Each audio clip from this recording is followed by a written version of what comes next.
सूरजपुर नाम का एक गांव था जहां पर कोमल नाम की एक लड़की रहा करती थी। कोमल का स्वभाव उसके नाम की तरह ही कोमल था। वो हर किसी की मदद करती और हर किसी से प्यार से बात करती। कोमल की माँ उसके बचपन में ही गुजर गई थी, जिसके बाद कोमल के पिताजी ने दूसरी शादी की। कोमल की सौतेली माँ सीमा बहुत कठोर दिल की थी। वो कोमल को हरदम मारती और डांटती रहती थी और उससे घर का सारा काम कराती, लेकिन अपनी असली बेटी प्रिया को बिल्कुल रानी की तरह रखती।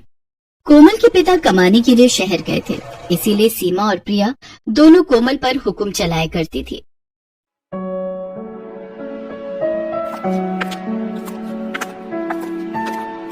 अरे ओ कर्मचारी, तू यहाँ पढ़ रही है, वहाँ बर्तन क्या तेरी मरी हुई माँ आकर धोएगी? पर मम्मी, अभी तो मैं कपड़े धोकर आई हूँ, कल परीक्षा है मेरी, आज थोड़ा पढ़ लेने दीजिए। अरे पढ़ के क्या कलेक्टर बनेगी? चुपचाप जाके बर्तन धो। लगता है तू मेरी मार भूल गई है, तुझे याद दिलाना पड़ेगा। ठीक है मम्मी, मैं जा रही हूँ। कोमल फिर पढ़ाई छोड़कर बर्तन धोने चली जाती है। एक दिन सीमा अपनी सगी बेटी प्रिया को ढेर सारे कपड़े दिखा रही थी। ये देख बेटा, तेरे बाबूजी ने कितने सारे कपड़े भिजवाए हैं शहर से, इनको पहनकर तो तू एकदम राजकुमारी लगेगी। मम्मी, ये फ्रॉक कितनी सुंदर लगेगी ना मेरे पर, देखो ये सब मेरे लिए है। हाँ हाँ बिटिया, ये सब तेरे लिए भिजवाए हैं तेरे पापा ने। उस कलमुही को तो एक कपड़ा भी इनमें से नहीं दूंगी। तभी वहाँ कोमल आ जाती है। माँ, मेरे पास भी कपड़े नहीं हैं, सभी कपड़े फटे पुराने हैं। क्या मेरे लिए पिताजी ने कपड़े नहीं भिजवाए? तू क्या करेगी नए कपड़ों का? तेरे लिए कुछ भी नहीं भेजा तेरे बाप ने। जो प्रिया के पुराने कपड़े हैं वो तू पहन ले। तू मेरे पुराने कपड़े पहनेगी? मम्मी, ये इसी लायक है। कोमल वहाँ से उदास होकर चली जाती है। प्रिया और कोमल गांव में घूम रही होती हैं। प्रिया ने नए कपड़े पहने हैं और कोमल वही पुराने कपड़ों में रहती है। तभी प्रिया की दो दोस्त चिंकी और मिंकी उनको रास्ते में मिलती है। अरे प्रिया, आज तो तू इन नए कपड़ों में बहुत सुंदर लग रही है, कहाँ से लेकर आई? ये मेरे पिताजी ने शहर से मेरे लिए कपड़े भिजवाए हैं। कोमल, तेरे लिए शहर से तेरे पापा ने कुछ नहीं भेजा? इससे कोई प्यार ही नहीं करता, इसीलिए इसके पापा ने कुछ नहीं भेजा। वही मैले पुराने कपड़े पहनकर घूमती रहती है, इसीलिए तो कोई इससे बात नहीं करता। आज मेरा जन्मदिन है तो हमने घर पर पार्टी रखी है। प्रिया, तुझे भी आना है, और कोमल तू भी आ जाना। अरे तू इससे क्यों बुला रही है? ये ऐसे ही फटे पुराने कपड़ों में आ जाएगी, इसके पास तो कपड़े भी नहीं है। अरे मैं तो इसलिए इसे बुला रही हूँ कि आखिर में कोई बर्तन धोने और सफाई के लिए भी तो चाहिए। ये बोलकर सारी लड़कियां कोमल पर हंसने लगती हैं। कोमल को ये बात बहुत बुरी लगती है। कोमल उदास मन से अपने घर की तरफ जा रही होती है। तभी वो देखती है कि एक जादूगर उसी रास्ते से गुजर रहा होता है। उस जादूगर के हाथ में एक पिंजरा था जिसमें सुंदर सी चिड़िया कैद होती है, और वो चिड़िया पिंजरे में बहुत उदास बैठी होती है। उस चिड़िया को देख कोमल को बहुत बुरा लगता है। अरे ये चिड़िया कितनी उदास लग रही है, जरूर इस जादूगर ने इसे कैद में रखा है, इसीलिए ये उदास है। मुझे इसकी मदद करनी चाहिए। फिर कोमल उस जादूगर के पीछे पीछे चलने लगती है ताकि जादूगर का एक बार भी पिंजरे से ध्यान हटे और वो उस चिड़िया को आजाद कर दे। तभी थोड़ी देर बाद चलते चलते जादूगर थक जाता है और वो पानी पीने के लिए एक जगह रुकता है। वो चिड़िया के पिंजरे को नीचे रखकर वहीं पास में लगे कल से पानी पीने लगता है। ये मौका देखकर कोमल फट से जाकर उस चिड़िया के पिंजरे को उठाकर वहाँ से भाग जाती है। जादूगर भी कोमल को पिंजरा लेकर भागते हुए देख लेता है और वो कोमल के पीछे पीछे भागने लगता है। अरे ओ लड़की, मेरा पिंजरा वापस दे, कहाँ भाग रही है? ओए ओए, रुक जा। पर कोमल उसकी एक नहीं सुनती और वहाँ से भाग निकलती है और एक सुरक्षित जगह पर पहुँच जाती है। जब वो देखती है कि अब जादूगर उसके पीछे नहीं है, तब वो पिंजरा खोल देती है और चिड़िया को आजाद कर देती है। चिड़िया पिंजरे से आजाद होने के बाद एक बहुत ही खूबसूरत परी में बदल जाती है। उस परी को देखकर कोमल डर जाती है।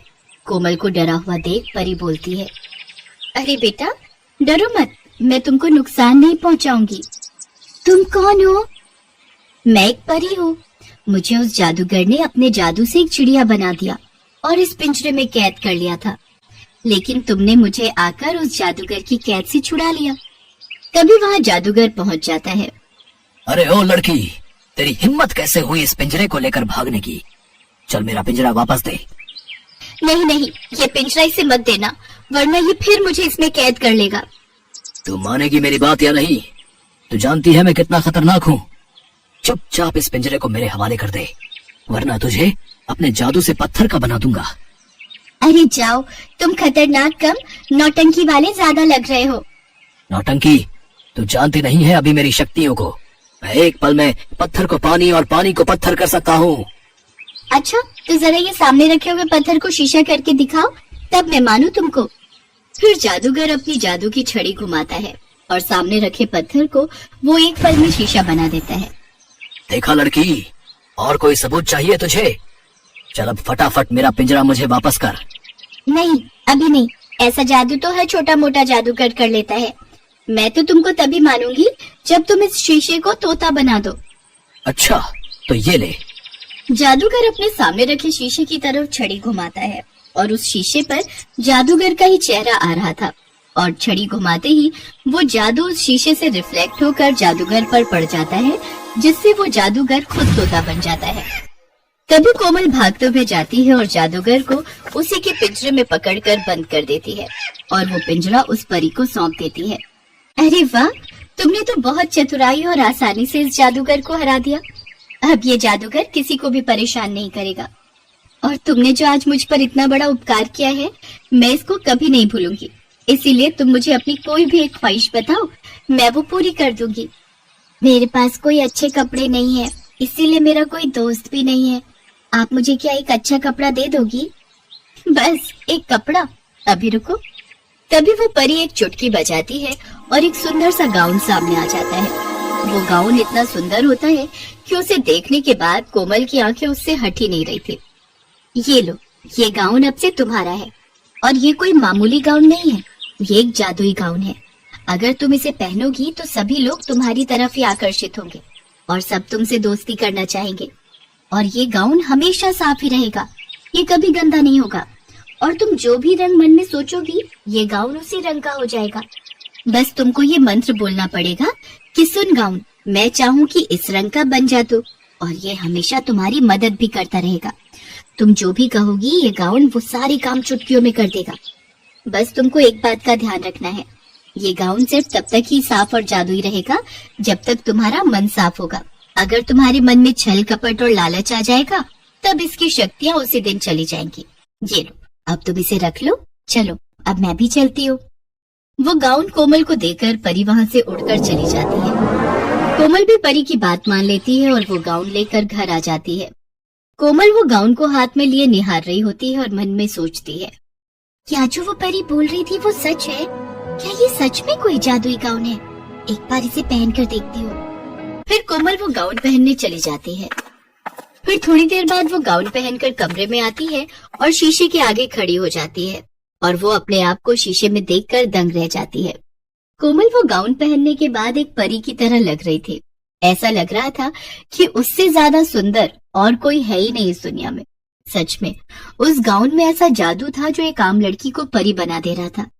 अरे वाह, मैं कितनी अच्छी लग रही हूँ इस गाउन में। अच्छा, उस परी ने तो ये भी कहा था कि मैं जो भी बोलूंगी ये गाउन उसी रंग का हो जाएगा। एक बार ये भी करके देखती हूँ। सुन गाउन, मैं चाहूँ कि नीले रंग का बन जा तू। कोमल आंखें बंद करके ये मंत्र बोलती है और जब वो आंखें खोलती है तो देखती है कि वो लाल रंग का गाउन नीले रंग में बदल चुका है। वो ये देखकर अचंभित हो जाती है। फिर वो खुशी के मारे झूमने लगती है। उसी दिन कोमल वो गाउन पहनकर मिकी के जन्मदिन में जाती है। कोमल में अब एक आत्मविश्वास आ गया था। उसे पता था कि आज वो उस गाउन में सबसे सुंदर लग रही थी।